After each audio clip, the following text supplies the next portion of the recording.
So this poem is called No Cat, and it goes like this. Nippy is not a cat, he is the Pembrokeshire panther, Trafassa his Malay peninsula, hunting vole and torn bits of leaf. Nippy's no cat, he is sky on ground. His grey hairs glimmer, dots of star in rolling black galaxy. He jumps to kitchen window ledge. A big bang. Beams down for tea. How did he get behind you? And then he's up on the worktop, he's pausing your food. It's Star Trek at 6 on BBC Two, then back boldly out to explore. Nippy's no cat. He is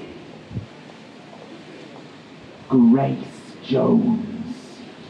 And your feet are Russell Harty. Claws and flatted battle cries wait coiled back between telly and sofa. Unsocked ankles, beware. Nippy's no cat. He is Godzilla. Kit Kong, that cat from the goodies, barely crashes down upon towns of Lego that I build for him to destroy. Nippy's no cat. He is the most powerful man in the universe. Humbles He-Man, never a cringer. Squeezing through Castle Grayskull's drawbridge, purrs and pummels keep evils at bay. Hooray! We saved the world today. Up to the jersey on my bed for a quick nap and a dribble. We snooze in celebration before our foes regroup. Nippy's no cat. He is a wizard's close spiritor.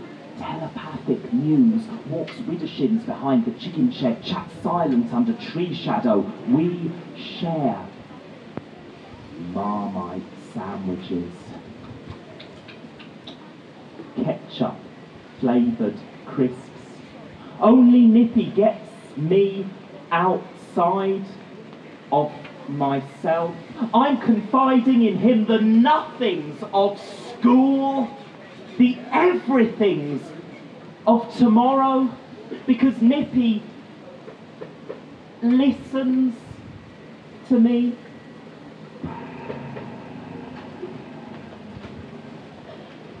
We make maps out of twigs.